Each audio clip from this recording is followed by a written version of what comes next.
What's up, creative people? It's Jay Wells from Create Something Every Day. And I just jumped on here real quick because I want to say something to my creatives, man. Like, get out your own way, man. Some of that is fear, of people judging, and some of that is fear of failing and all of that, all the typical stuff people tell you when you listen to people that, touch on these topics. But get out your own way. Like, whatever you got in your head, just try to put it out there. Like, if you fail, try again. If you feel like you trying to get projects done and it couldn't be nobody else holding you up.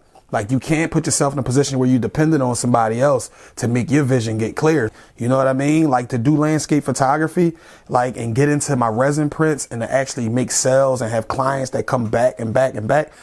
It took me to do weddings and birthday parties and pressing prints. If you don't know what that is, pressing prints, when you got the printer set up in a corner with the backdrop and people paying you $5, $10, $20 sometimes for certain situations. Yeah, I did that. I hated it. Not because of the money or that just wasn't what I loved about cameras, but it was a grind. It was a way to get into the hustle, to find out how business works. I used to never want to go nowhere to do parties. That's just not my scene. First of all, I deal with anxiety, so I don't need a crowd of folks around me while I'm doing what I do. Second of all, I hate the people. Let me see. Every time you take a picture, let me see. If you're a photographer, you know what I'm talking about. Take a photo, you doing your thing, you try and get comfortable. People let me see. The whole night, you Pat. Nah, I hated that. So I hated that. Say, all my creatives, whatever you do, get out your own way, man. Now, get out your way now. I used to be scared to fail in front of people. And what I mean by that is meaning feel real good about a project I put together and everything like that, and then show it to somebody that's very opinionated.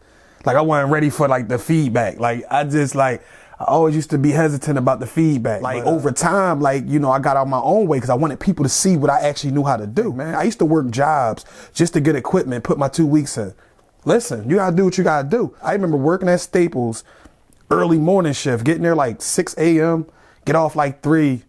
And it was crazy. It was a good experience, good people, but I wasn't really there. I was only there because I wanted to get this new Canon. I wanted the new Canon camera. So nobody giving that to you. So them pressing prints was not getting that bread for me. So you might go to a pressing print. You done spun this on ink. You done spun this on paper. Now you in this place and people don't want to pay for it. You might know 10% of the people at the event. So everybody think you just gonna slide them one. You gotta spend money on the little frames that you gonna present them in.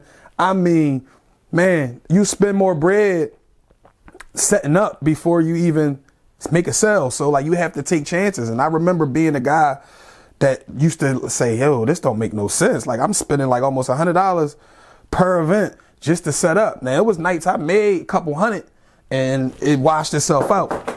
I just dropped my phone. It's all good. Let me see.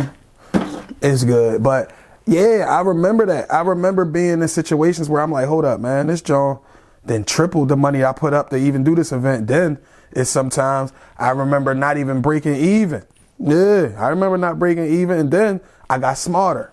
You got to give me a retained fee. You got to at least give me $150 to just be there. And then whatever we make on the back end, we can split it. I used to work with the client to the point where it started making more sense, but it just still wasn't for me. Landscape, portrait photography was not my thing, but I used it as a clutch to get where I wanted to get. I didn't knock things off the list that I felt was unreachable at certain points because you couldn't see it while you in the middle of struggling and trying to get your stuff going. It's you could get discouraged real fast because people would do it to you, especially the ones next to you, especially when you're folks that you expect to understand why you go so hard at something, when they don't buy in, when they feel like they just oh yeah, that's you, yeah, you got your little camera, that's cute. That don't eat you because you really bought into this whole thing and you believe in it, and it seemed like everybody is just writing you off, but still trying to be halfway in just in case it take off. That's funny. Watch out for them folks. They around, they close too. But at the same time, you got to understand people gonna push their fears on you. People that feel like they can't accomplish something gonna make sure that they put that out there when you trying to accomplish yours, especially if they can't see your vision. If they can't see your vision, they gonna try to push off their fear on you. So staying clear of that and be able to pick that out fast. Man, I remember people used to laugh at me. Oh man, you cameraman now? Dang, man, then you play ball, then you, like, yeah, all that. But at the end of the day, like, my true passion was, like, capturing memorable moments. Like, that's all I can, like, really say. The first thing in life I fell in love with was that, like, freezing the moments that you just don't want to forget and don't want to miss, or you want to be able to go back to and look at and remember and get a vibe and get a feeling. Just like music, man. Like, when I'm doing video edits, man, music drives me. I can hear a song and can see a vision, and it's just like I get right on it.